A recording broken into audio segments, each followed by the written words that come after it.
It is almost the 1st of February, and I have planted these guys potted. These are all fig tree starts. And these ones I just potted yesterday, 455. This set is from the Fig Hunter, but I decided to try out the Profig method of planting these and seeing if they'll work, which is basically you take the bag and you put it over the pot and you seal the top. And that's basically it. So it works as a humidity dome. Keep it in there on a heat mat 4 weeks or so. Let it grow. But the thing is with the Fig Hunters, when they sent these or mailed them to me, some of them already started to root out by the time they had gotten to me. So they got lost in the mailing world at one point. And so here, if I just zoom in, you can see that it's already starting to bud, but there were no roots on it, which is not a very good sign. But I put it in a good amount of soil and hopefully it will work out. So that's these that I just potted. Also, as a note, I took each of these cuttings and dipped them in rooting hormone, the dry kind, because I just want to see if it made a difference, the dry versus the wet, because I've read that if you use the blue or purple stuff, that it can rot the roots or the cuttings down below. So I'm trying it out, seeing if doing it dry makes a difference, and trying out these nice little humidity domes because I don't have any more totes. Now, over to the totes. This tray of fig cuttings is the oldest. So it has been in this tray on heat for, I think, almost 6 weeks now, and I'm starting to get some leafing out. And the fig pops are actually leafing out.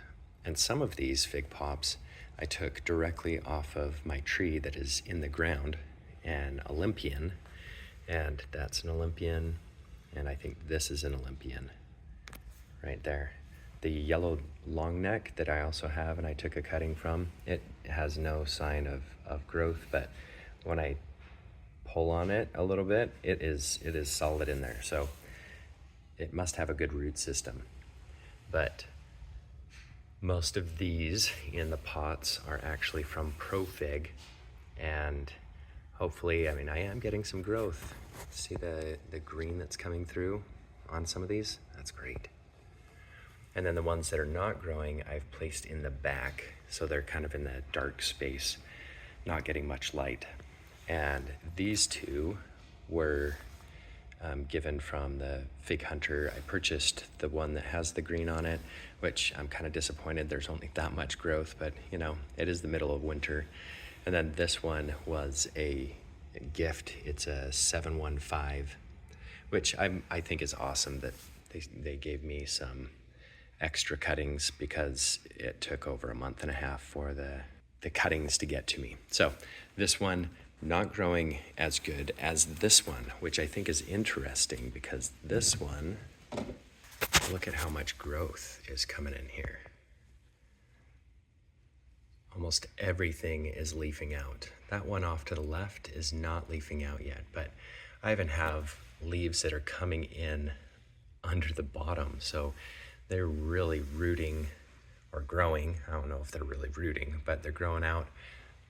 This one, a little bit of a green there, green. So I don't know how much success, but I'm gonna give these a couple more weeks to see. And almost all my Profig cuttings, is there green there? There is, yay, it's coming out. Almost all my Profig cuttings are leafing out, at least the second batch. This is the second batch of Profig. And look at this, dude. Okay, I'm gonna pull these out eventually. I don't know if I want to do it right now. I'm doing it. Look at those roots. Nice, dude. Oh, this is the Pastelliere Unknown. So this is the variety that you have to pollinate with a Profig. And I do have a Profig in here somewhere. I don't know where it is, but I think it might be this other one that's right here. So these two figs, I need to use this fig to pollinate that fig. And this one, according to Profig, is supposed to be the best tasting one. So we'll see how it works. But anyways, things are going good. I think the only difference between this container and this one is that this one does not have a tray at the bottom. This one does have a tray, and this tray is creating a space between the bottom and these containers, and so they're not getting as much heat as those containers are getting. So maybe it's because of that heat or temperature that these are growing so well versus these. Also could be that my little humidity dome, I should say big humidity dome, right here, is on top of the one in the back corner. These don't get direct sunlight, but according to the Profig dude, I think his name's Brian. Thanks, Brian. He says it doesn't matter if you leave them in the light, just no direct sun. So I have some fig pops that I've done here, and then I have the rest of them that are potted. And then I'm supposed to be getting another shipment from Profig today, and that will go right here once I get them all potted and placed. And hopefully in a couple months it will work out. Another little side note, over here, this is a Smith fig. I think it's a Smith fig. At least he told me it was a Smith fig. And so I'm gonna take this down. Let's look at the root structure. Oh yeah, most of those roots are superficial. They're towards the outside. They're going down to the bottom. It's good. The coloring's okay. They look a little weak and thin, but overall has some good weight to it. I spray this or water it, mostly spray it every single day, along with these other figs that I have. A couple of them have not made it, but that's all right. We'll get it figured out. And then on the outside, I have my larger potted figs, because those guys are big enough to be able to withstand the heat. So I'll make another update video in a couple weeks to see the progress and how these guys are growing. I think this one is toast. Look at how wiggly it is. If I lift, it still has some roots in there, so which is good, but not so good. This one, I mean, that's solid. It's not even moving. So, and it looks like it hasn't withered for the stem, which is fine. Lucky. Hi, dog. And there's the dog. Say hi, Lucky. Oh, that's all you're getting. Okay. All right, this is the experience. This is the most success I've had with growing figs. During the summer, I tried a bunch of starts. They didn't work. None of them survived. And during the fall, I also tried gave it another trial. None of them survived. So I'm slowly figuring this stuff out.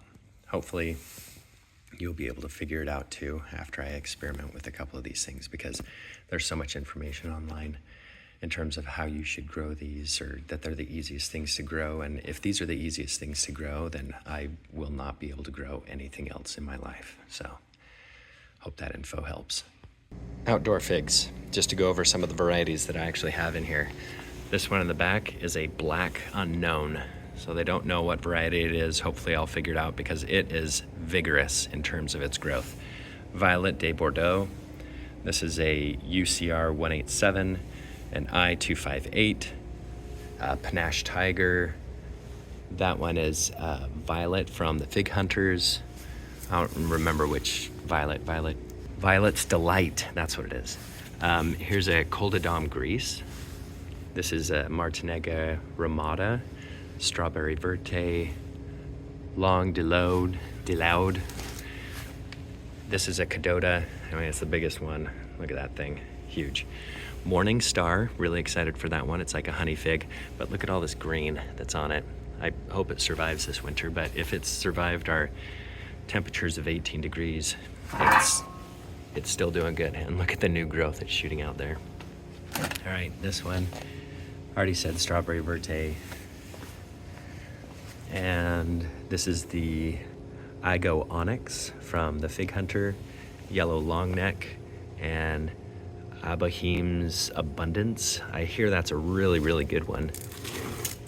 I just watered these yesterday, and this is a Celeste, maybe.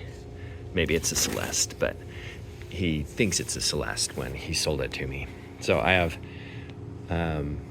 all of these varieties, and they are staying out here to see if they will survive the winter, which they should. We're zone 8B. I might be zone 8A because I'm closer to the river. And so temperatures tend to get a little bit cooler, but in the summer it seems to get hotter where I live, which gets upwards of 115 degrees. So these, I'm trying them all out on pots to see how they will do this next year. And then the ones that I like in terms of flavor, after they've grown and given me some fruit, I'm going to plant them in the orchard. But as of right now, I'm just holding off, figuring out what the best variety is, or the top 10 best varieties, and then I will plant them in the ground. Last year, I got a couple of these. I think it was a Martinega Ramada and the Long Deloud. It's French. I don't understand French. But anyways, those two, I got them and I planted them immediately in the ground last fall, and they started to leaf out in the spring, and then they died. So I'm gonna leave them in pots a little bit longer and really get the root establishment. All of these, every single one of them is not even a year old. So a little bit of growth, not a lot, but I up-potted them in the fall into these larger pots. I don't know what size these are. So if that's my hand, what is that, like a 5-gallon? I don't know. It's not the same size as a 5-gallon bucket. It's maybe half the size of a 5-gallon bucket, but I think they call it a 5-gallon. I'm not sure. I'd have to look it up, but have these in here. Hopefully they will root really good during the winter time so that in the spring I can try them out and see. But largest contenders that I'm thinking of planting: Violet de Bordeaux. I've heard really good things about those. The Martinegra Ramada and Morning Star is a really good honey fig. So I'm going to try, those guys are my largest contenders to be able to grow. The Cadota, I might just leave in the bucket. Same with the yellow long neck. And some of the unknown varieties, I'm just going to leave out there. But figure I'll try it out. If I like it, I'll plant it so it can grow really big and I can get lots of fruit from it. That's the method to the madness.